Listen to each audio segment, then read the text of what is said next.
falência. Dia alguém vai partir para a violência. Tiro na cabeça. Dia, colarinho branco. Dia, farto. The ultimate goal that these people have in mind is the goal to create a one world government run by the banking industry, run by the bankers, and they're doing it in sections. The European currency, the euro, and the European Constitution is one part of it. Now they're trying to do it in America with the North American Union, right? And they want to create a new currency called the Amero, right? And the whole agenda is to create a one world government where everybody has an RFID chip implanted in them. All money is to be in those chips, right? There'll be no more cash. And this is given me straight from Rockefeller himself. This is what they want to accomplish. And all money will be in your chips. And so instead of having cash, anytime you have money in your chip, they can take out whatever they want to take out whenever they want to. If they say you owe us this much money in taxes, they just deduct it out of your chip digitally. Total control. Total control. And if you're like me or you, and you're protesting what they're doing, they can just turn off your chip. And you have nothing. You can't buy food. You can't do anything. It's total control of the people. And that chip's connected to a database that has your purchasing records, what you do, what everything, you sell. Everything is in there, you know? And so they want a one world government controlled by them, everybody being chipped, all your money in those chips, and they control the chips, and they control people. And you become a slave. You become a serf to these people. That's their goal. That's their intentions. Eric, can you be specific about when you met Rockefeller, how it happened in these discussions? I met Rockefeller through a female attorney I knew who called me up one day and said, one of the Rockefellers would like to meet you. I had made a video called Mad as Hell, and he'd seen the video and wanted to meet me and knew I was running for governor of Nevada. So sure, I'd love to meet him. And I met him, and I liked him, and he was a very, very smart man. And we used to talk and share ideas and thoughts. And he's the one who told me 11 months before 9/11 ever happened that there was going to be an event. Never told me what the event was going to be, but there was going to be an event. And out of that event, we were going to invade Afghanistan to run pipelines from the Caspian Sea. We were going to invade Iraq, you know, to take over the oil fields, establish a base in the Middle East, and make it all part of the New World Order. And we'd go after Chavez in Venezuela.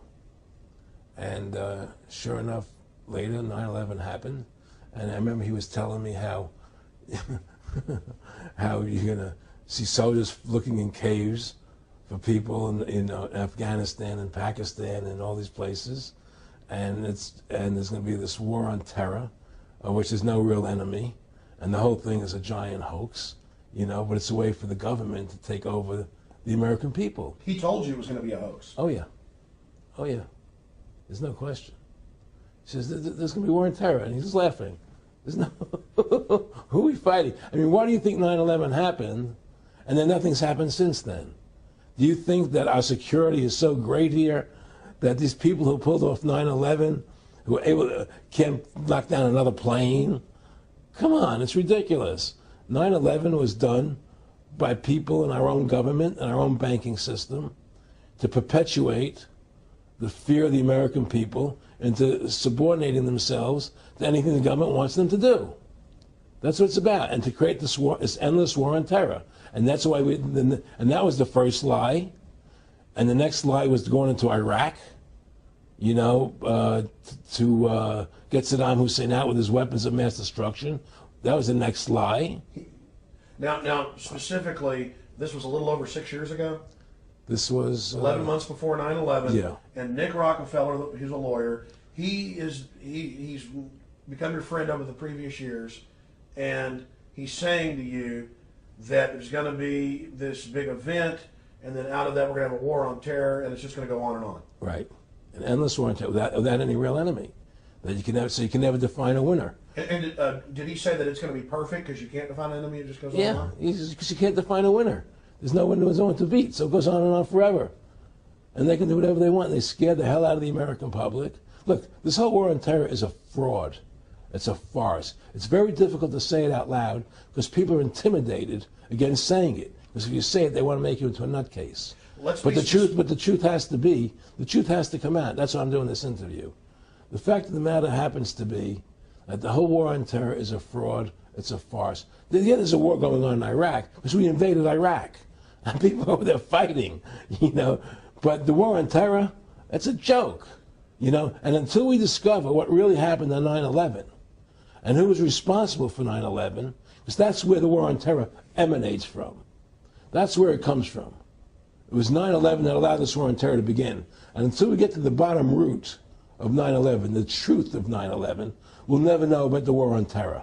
Aaron, you said that he was, and I think it's important, and I know this about the Rockefellers from Dr. Dennis Cuddy and many others who literally, you'll be 20 years old in a lunch line at college, and no, there's David Rockefeller. And they're experts at recruiting and getting what they call players, and that clearly he was, I don't want to make it specific and just get you to reiterate what you said last night about you got 30% of the vote, you were having an effect, you made mad as hell, they knew that you'd started the Constitution Party, they knew that you were somebody who was taking action and getting things done, you'd already made some big films, had a lot of other successes, right. So they were trying to recruit you, and didn't it come down to the point of, hey, we are here to recruit you, and don't worry, your chip's going to say, don't mess with us, this guy's don't touch. Yeah, yes, that did happen. I was definitely being recruited, but it's more subtle than that. Well, in your words, just go through the process, and then what he said. Well, what it is remember we were friends, and we used to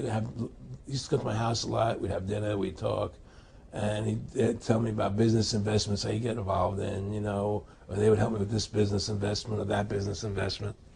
And was I interested in joining the Council on Foreign Relations?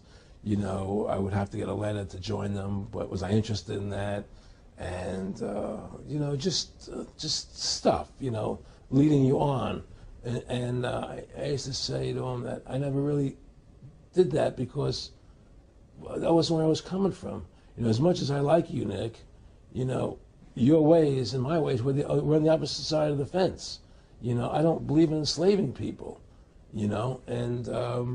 And he would come back with, oh, I do? Or? Well, it would be more like, It's better for them. Well, it's more like, how do I put it? It was like, what do you care about them? What do you care about those people? What difference does it make to you? Take care of your own life. Do the best you can for you and your family. What do the rest of the people mean to you? They don't mean anything to you. They're just serfs. They're just people.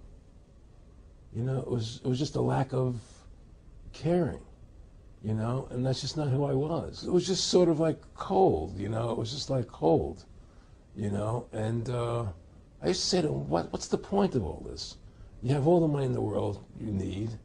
You have all the power you need. What's the point?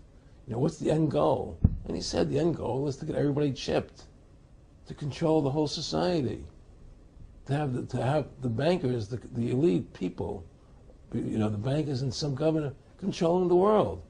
And I said, all the people in the Council on Foreign Relations believe this way you do? He said, no. Most of them believe they're doing the right thing. A lot of them believe it's better off being socialistic. We have to convince people that socialism is really capitalism. Because America's becoming a socialist country. It's a communist country today. Well, one of the things they told me was that he was at the house one night, and we were talking, and he started laughing. He said, Aaron, what do you think women's liberation was about? And I said, I had pretty conventional thinking about it at that point. I said, I think it's about women having the right to work, getting equal pay with men, just like they won the right to vote, And he started to laugh. He said, you're an idiot. And I said, why am I an idiot? He said, let me tell you what that was about. We, the Rockefellers, funded that. We funded Women's Lib, And we're the ones who got all over the newspapers and television, the Rockefeller Foundation. He says, and you want to know why? He said, there were two primary reasons. And one reason was we couldn't tax half the population before Women's Lib. And the second reason was now we get the kids in school at an early age. We can indoctrinate the kids how to think. It breaks up their family. The the kids start looking at the state as the family, as the school, as the officials, as their family, not as the parents teaching them. And so those are the two primary reasons for women's lib, which I thought up to that point was a noble thing.